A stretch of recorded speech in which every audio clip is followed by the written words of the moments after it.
Hey romance readers, Linda here, but coming back at you with another video today. Finally, sorry I didn't get to make a video last week. It just didn't happen. So I'm going to try to do 2 videos this week to make up for the one that I missed last week. Hopefully I can get that done before the week is out, the other video. Today I'm just going to recommend some books, some of my keepers. I went upstairs and brought down some of my books that I've collected over the years, and I'm just going to share those with you. Most of these are older books, so I'm sure some of you out there have already read these, and if you have read them, comment below and let me know what you thought about them. Did you think they were keepers or not? Let me know.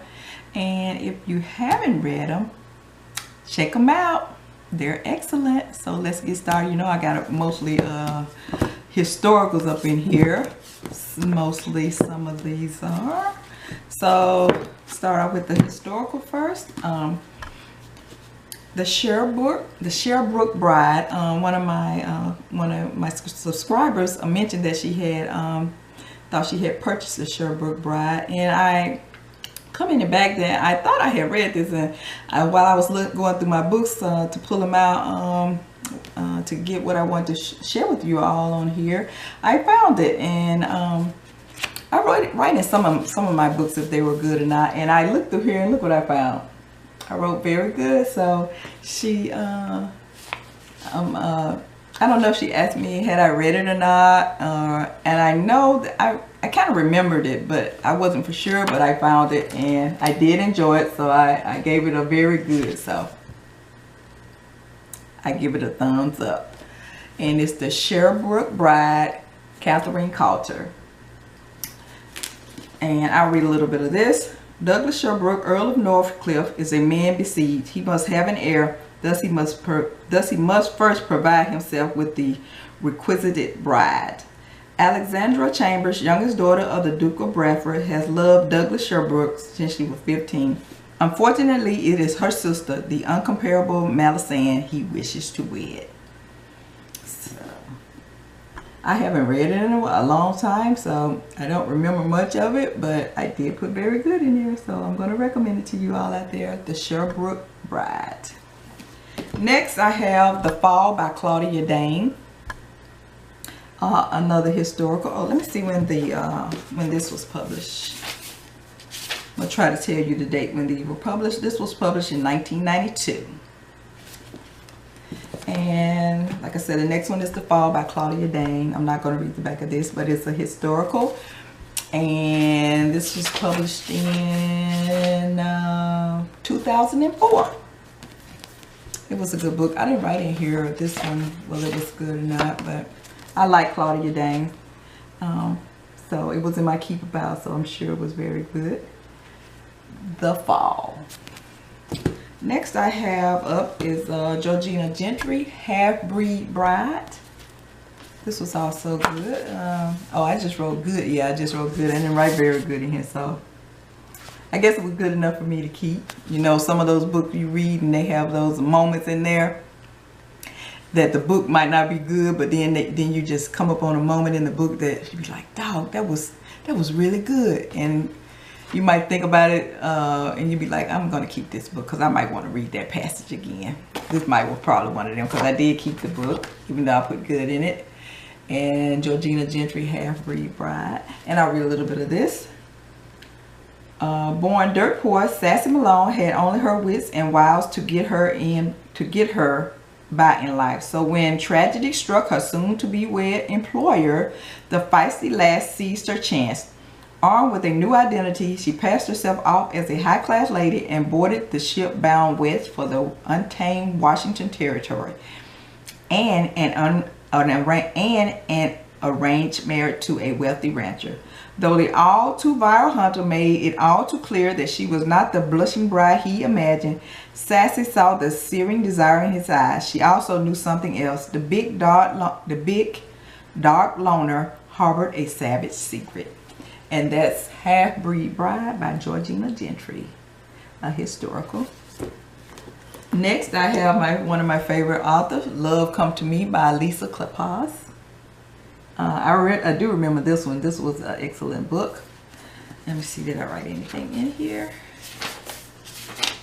I know I did write in this one, but when was this published? Let's see. It was published back in 1988.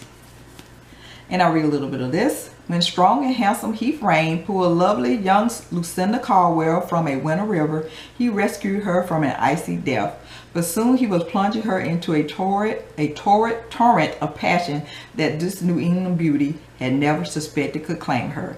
He was unlike any other man Lucy had ever known, a dashing, mocking, sensual southerner who came as a stranger to Lucy, Massachusetts town, and stayed to conquer all the odds against him. And that's Love Come to Me, Lisa Kleypas. Excellent. Next, I have a Harlequin historical here. I think I've recommended some of Cheryl St.John. She's an excellent writer, very emotional writer. I really love her writing. Heaven Can Wait. If any of you haven't read any of her books, what are you waiting on? You need to check her out. Cheryl St.John. I'm not going to read the back of this, but this was an excellent book. And I will tell you when this was published. This was published in 1994. Heaven Can Wait, Cheryl St.John. Check her out. If you don't want to check this book out, just check out some of her books. She's an excellent, excellent writer. Next, I have a contemporary silhouette intimate moment, One Last Chance, Justine Davis. She's another excellent writer. Excellent, excellent writer. So if you ever get a chance to read any of her books, check it out, even if you don't want to read this one. But I'll read you a little bit of the synopsis of this. Undercover narcotics cop Chance Buckner had paid the ultimate price for his work, and now there was nothing inside him but a slow burning rage. Yet that anger would help him destroy the drug dealer he was after and keep him from falling for Shay Austin, whose voice had wound its way into his soul. But even if she was as guilty as sin, Chance prayed she would let him protect her, because he knew what could happen to delicate songbirds. So if you haven't read this, people, you need to check it out. It was an excellent, excellent book. Justine Davis, One Last Chance. And it has a cop in it. Next, I have a Futuristic Romance by Colby, Hodge, Stargazer. Let me see when this was published. This was back in 2005. I'm not going to read the back of this, but I might have bought this for the cover because I like it. I like this cover. Stargazer, Colby, Hodge. This was a good book too. I know it was a good. I'm not going to say it was very good, but it was a good book, and I did keep it. Like I said, it had some of those moments in there where, like, I think I want to read this again. And last but not least, I have Shannon McKenna. She's an excellent writer too. She do a lot of romantic suspense. I got a couple of her books, Behind Closed Doors. And this also is a steamy novel. So if you like a disclaimer, if you don't like a lot of sexual content in your book, she might not be for you. But she writes an excellent romantic suspense. Shannon McKenna. And I'll read a little bit of this. Surveillance expert Seth McKay knows everything about the women his millionaire boss Victor Lazar toys with and tosses aside. But Lazar's latest plaything, Rain Cameron, is different. Beautiful, vulnerable, and innocent. Just looking at her triggers a white-hot passion Seth can barely control as night after night he watches her on a dozen different video screens. Rain is pure temptation, but Seth can't slip up. He's convinced Lazar had his half-brother murdered. His secret investigation and his life are on the line. But then he finds out that Rain may be Lazar's next victim. So if you like romantic suspense, I highly, highly recommend Shannon McKenna as a writer for you. If you like romantic suspense, she does some good romantic suspense. And this is Behind Closed Doors. Check it out and let me know what you think. All right, that's all I have for now. Like I said, I will be doing another video this week, hopefully, and keep my fingers crossed. But until then, keep reading those romances, and I'll see you next time. Bye.